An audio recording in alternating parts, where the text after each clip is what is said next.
بسم اللہ الرحمن الرحیم۔ زی اسلامک ٹی وی کے محترم ناظرین السلام علیکم۔ پیارے دوستو، آج کی ویڈیو میں ہم بات کریں گے کہ حضرت حکیم لقمان اور 3 بدکار بہنیں۔ یہ واقعہ بڑا ہی حیرت انگیز اور دلچسپ ہے۔ اس واقعے کو مکمل طور پر سننے کے لیے ویڈیو کو اینڈ تک لازمی دیکھیں اور ہمارے چینل کو سبسکرائب بھی ضرور کر دیں۔ حضرت ابو جعفر رحمۃ اللہ علیہ حضرت حکیم لقمان کی زندگی کے ایک واقعے کو کچھ اس طرح بیان کرتے ہیں کہ ایک دن زاہد بن قیس حضرت حکیم لقمان کے پاس آ کر اپنی پریشانی بتانے لگا کہ اے حکیم صاحب، میری 3 بیٹیاں ہیں، میں ایک کسان ہوں۔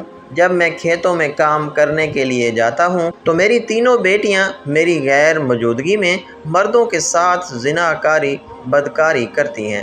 میں نے ان کو کئی بار باتوں میں سمجھانے کی کوشش کی ہے، لیکن وہ میری کسی بھی بات کو ماننے کے لیے تیار نہیں۔ مہربانی کر کے اس پریشانی میں میری مدد کیجیے تاکہ میری تینوں ہی بیٹیاں بدکاری کو چھوڑ کر سیدھے راستے کی طرف گامزن ہو جائیں۔ حکیم لقمان نے اپنے ایک غلام کو اس کی پریشانی دور کرنے کے لیے ان کے گھر کا چوکیدار بنا کر بھیج دیا۔ حضرت حکیم لقمان نے فرمایا کہ مجھے یقین ہے اللہ تعالیٰ اس غلام کے ذریعے تمہاری پریشانی کو دور فرما دے گا۔ زاہد بن قیس نے غلام کو کہا کہ میں نے اپنی بیٹیوں کی ضرورت زندگی کے لیے ہر چیز مہیا کر رکھی ہے، تم اس دروازے کے باہر بیٹھ جاؤ۔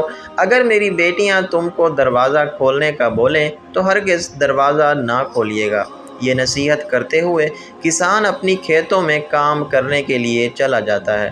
وہ غلام دروازے پر بیٹھ کر اللہ تعالیٰ کے ذکر میں مصروف ہو جاتا ہے۔ ابھی تھوڑی ہی دیر گزری کہ کسان کی بیٹیوں نے غلام کو دروازہ کھولنے کے لیے کہا، لیکن غلام نے گھر کا دروازہ نہ کھولا۔ کسان کی تینوں بیٹیوں نے بہت ہی ضد کی کہ دروازہ کھولو، ہم نے کسی ضروری کام کے لیے باہر جانا ہے۔ لڑکیوں کے بار بار اصرار پر غلام نے دروازہ نہ کھولا۔ لڑکیوں نے گھر کے اندر سے پتھر مار کر غلام کو بہت زیادہ زخمی کر دیا۔ غلام کے سر سے خون بہنا شروع ہو گیا۔ غلام نے خون کو صاف کیا لیکن دروازے کو نہ کھولا۔ جب کسان شام کو گھر واپس آیا تو غلام نے کسان کو بیٹیوں کی اس بے ہودہ حرکت کے بارے میں کچھ نہ بتایا۔ کسان نے آ کر پوچھا کہ کیا میری بیٹیاں گھر سے باہر گئی تھیں؟ غلام نے جواب دیا کہ میں نے دروازہ ہی نہیں کھولا، وہ کس طرح باہر جا سکتی ہیں؟ اس طرح کئی روز گزر گئے۔ کسان ہر روز شام کو غلام سے پوچھتا کہ لڑکیاں گھر سے باہر تو نہیں نکلی؟ غلام کا ایک ہی جواب ہوتا کہ نہیں۔ ایک دن کسان کی سب سے چھوٹی بیٹی غلام کو عبادت کرتے ہوئے دیکھ کر بہت ہی متاثر ہوئی۔ اس نے سوچا کہ ہم اس غلام پر کتنا ظلم کرتے ہیں، یہ بندہ ہمارے باپ کو ہماری بے رحمی کے بارے میں کچھ بھی نہیں بتاتا، ہر وقت اللہ تعالیٰ کی عبادت کرتا رہتا ہے، میں بھی اس بندے کی طرح اللہ تعالیٰ کی عبادت کیا کروں گی۔ اس طرح سب سے چھوٹی بیٹی نے سب برے کام چھوڑ کر اللہ تعالیٰ کی عبادت کرنے لگی۔ پھر دوسری اور تیسری لڑکی نے بھی بدکاری اور تمام برے کام چھوڑ کر اللہ تعالیٰ کی عبادت کرنے لگ گئیں۔ انہوں نے اللہ تعالیٰ سے سچی توبہ کی، پھر اس دن کے بعد انہوں نے کبھی بھی بدکاری کا نہ سوچا۔ اللہ تعالیٰ نے ان تینوں بہنوں کے سب گناہوں کو معاف کیا۔ جب اس علاقے کے مردوں اور عورتوں کو اس تینوں لڑکیوں کی خبر ملی کہ ان کے والد نے گھر میں ایک غلام رکھا ہوا ہے، وہ اللہ تعالیٰ کا نیک بندہ اور پرہیزگار ہے، اس کو دیکھ کر ان تینوں لڑکیوں نے اللہ تعالیٰ سے سچی توبہ کر لی۔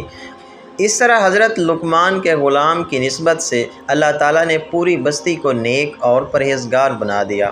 لڑکیوں کا باپ حضرت حکیم لقمان کے پاس اس لیے آیا تھا، کسان کے علم میں تھا کہ حضرت حکیم لقمان اللہ تعالیٰ کے نیک بندے ہیں، بدکار لوگوں کو بس نیک اور پرہیزگار بندے ہی سیدھے رستے لگا سکتے ہیں، دوسروں کے بس میں یہ کام نہیں ہوتا۔ چند مہینوں کے اندر اللہ تعالیٰ نے ان لڑکیوں کو بے شمار علم سے نواز دیا۔ حکیم لقمان رحمۃ اللہ علیہ کی بے شمار نصیحتوں کو بڑی شان کے ساتھ اللہ تعالیٰ نے قرآن پاک میں بیان کیا ہے۔ حضرت لقمان کے نام پر قرآن پاک میں ایک سورہ لقمان بھی ہے۔ کس چیز نے ان لڑکیوں کو اللہ تعالیٰ کی عبادت کی طرف لگا دیا؟ حضرت حکیم لقمان فرماتے ہیں کہ میں نے کئی 100 سال تک جڑی بوٹیوں سے لوگوں کا علاج کیا ہے۔ میں نے دیکھا ہے کہ انسان کے لیے سب سے بہتر دعا عزت اور اس سے محبت ہے۔ کسی نے حضرت لقمان سے پوچھا کہ اگر یہ سب دعا کرنے سے کسی کو آرام نہ ملے تو کیا کرنا چاہیے؟ اس پر حضرت حکیم لقمان نے فرمایا کہ تم کو چاہیے کہ دوا کی مقدار کو بہت زیادہ کر دو۔ ان تینوں بہنوں کی بھی عزت تھی۔ جب ان کو بدکاری کرنے کی لت پڑ گئی تو ان کے باپ نے ان پر سختی کر کے ان کو ایک کمرے میں بند کر دیا تھا۔ بستی کے لوگوں کی نظر میں وہ تینوں بہنیں بدکار اور زناکار تھیں۔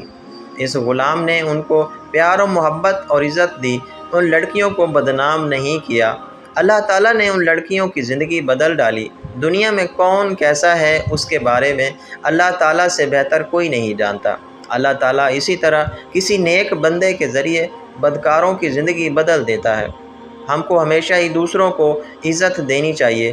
ہو سکتا ہے کہ ہمارے لیے عزت دینے سے کسی بدکار اور برا انسان نیک کاموں کی طرف لگ جائے تو اس سے اچھی اور کیا بات ہو سکتی ہے؟ پیار اور محبت اور اچھے سلوک سے ہی ہم دوسروں کا دل جیت سکتے ہیں۔